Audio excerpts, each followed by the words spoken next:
Your grandpa got more action in a month than most modern men see in an entire year. Surveys suggest 1 in 3 men have not had sex in over a year, a number that's doubled since 2010. You're not bad at dating. There's a sexual recession happening right now, and it's affecting men the most. Our grandparents weren't smoother than us. Trust me, I've heard mine. But they were biochemically better than our entire generation. Here's why. Believe it or not, dating and intimacy also come down to the hormonal level. If there's anybody who's jam-packed full of hormones, it's women. But as a man, our signal's getting blocked more and more every year. The average testosterone level of a man has been decreasing 1% a year since the 1970s, as reported by the Journal of Endocrinology.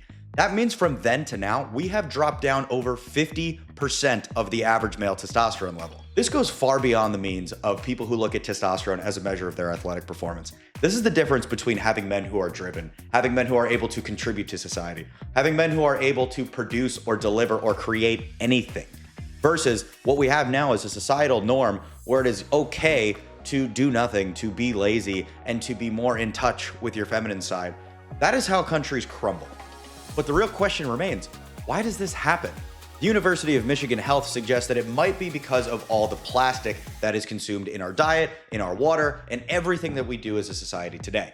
A lot of the research suggests that all of this plastic contains xenoestrogens that are in our food and our water supply because everything now comes in plastic. Xenoestrogens coming from estrogen, which of course is the female hormone. And an oversupply of it in the male body can result in a plethora of mental and physical changes, mentally being overly emotional and making emotion-based decisions as opposed to logic-based decisions. That's dangerous for an American workforce. Physically, people in the bodybuilding community have been terrified of estrogen because it can develop things like external breast tissue, which, for lack of a better term, it's like adding breast to a man. But as all this relates to dating, if you're a woman and your hormones are signaling, I need to find a man who can provide for me, a man who can be the leader, and you're chalked up full of estrogen, how are you supposed to be at the top of that list? The friend zone isn't a place you go. It's a chemical cage you're trapped in because you've lost your manhood.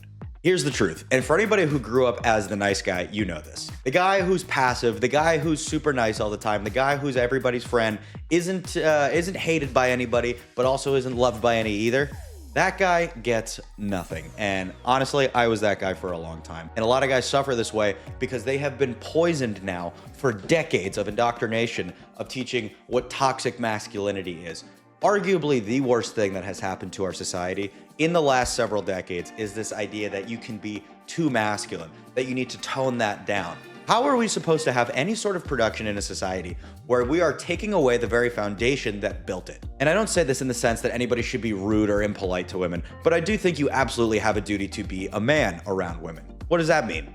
A man is physically capable of protecting. That is innately our job from the dawn of time. If you are so soft and squishy that any sort of physical altercation is completely outside of your realm, to the sense where your only option is to evade or flee or wait for someone else to defend you, like calling a police officer or waiting for someone to step in, you're shot. Unless you're rich, famous, or very well endowed, what are you gonna do?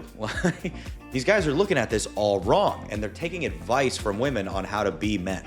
In the movies, there was always the Western cowboy or the war hero or some dude who came out and culturally was accepted for being the best version of a man possible. It was James Bond, the ultra high-powered man. Where now modern culture steers us in a direction of, well, women can be the star of the show, and women can be the hero, and which is fine. Like, I'm not saying that that's bad. But what does that teach young men to take a passenger seat to these women? I don't know. It doesn't seem to me like it's by accident. It doesn't seem to me like all of these factors happen at the same time without some sort of predetermined motive. We have arguably the most resourceful country in the United States. We now know for a fact that testosterone levels decrease at 1% a year, and they have been for the last 50 plus years. If we wanted to do anything about that, we would have done it within 5 years of it happening. Plastics would have been outlawed. Anything that has any sort of effect on our endocrinology would have been abolished years ago. But that's not our motive. Our motive has always been profit. Plastic is still readily available and the main thing we use for packaging because it's cheap, not because it is safe or effective. And the reason we see now a lot of women are migrating towards dating older men, a lot of people think it's just for sugar daddies. Sure, there's people out there like that. I live in Florida. There's a lot of sugar daddies. And the reason they're migrating towards these men is not because they have so much money, although that's probably a factor, but it's also because their hormones are not completely shot. So when women are around these men, they biologically are more attracted to them. Around the late 80s and early 90s is when plastics became a mainstream form of packaging. After that time, that's when people had them in their adolescence, in their formative years. People who are exposed to such a high level of estrogen during their formative years are the people who are the most affected by this, also published by several medical publications. Think about that for a moment. Men in their 70s have higher testosterone on average than men in their 20s. This has been reported by several case studies, and I myself own a hormone clinic. I see this on a daily basis. Anybody who comes in between the ages of 18 and 30 always has lower testosterone than the guys who are over 50. And this is something that has been repeated time and time again. So when women are showing more expression of attraction to these older men, stop using this excuse that women are going around dating older men because they're gold diggers. But here's the silver lining. Doing something about the endocrine disrupting chemicals in your system and optimizing the hormones, within 1 week, you can be set on the right path to success. Here's what happens when you have a normal level of testosterone. Number one is the jawline starts to sharpen. A lot of times we see the looks maxers on Instagram and TikTok, and they're all trying to do all these crazy methods to fix their faces. 50 years ago, we didn't need that because everybody had faces that were naturally shaped the way they were supposed to be and had more defined jawlines. The voice begins to deepen. That typically comes from DHT. But the number one most impactful shift you notice is the mental benefits and the confidence. And this is what women respond to, and this is why older men have an easier time dating. Men with lower testosterone typically suffer with a lack of confidence. Confidence does not mean you have to go boasting all over town, puffing out your chest, trying to act like the big dog. Confidence just means when you walk into a room, you feel like you belong and you don't have to second guess yourself. And it also means that you're confident enough to go strive, to go try to achieve, to go try to be productive in anything. Everybody today is so afraid of failure that they aren't even willing to try.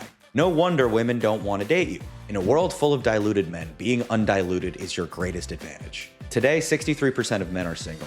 And that's because women all are after the top 10%. It's the only group they're looking at. That is biologically the way they're designed. Women are designed to say, where's the most formidable mate and how do I get my hands on them? 90% of the women chasing that 10% will not reach them. That's a separate issue. But all you can do as a man, if you know that you live in this world, you can either sit there and complain about the circumstances, or you can find a way to go be in the top 10. The most logical way to start would be fixing problems at the chemical level. Make the adjustments in the way of life. Nature doesn't hand out participation trophies. It rewards the strongest signal. Increase your signal.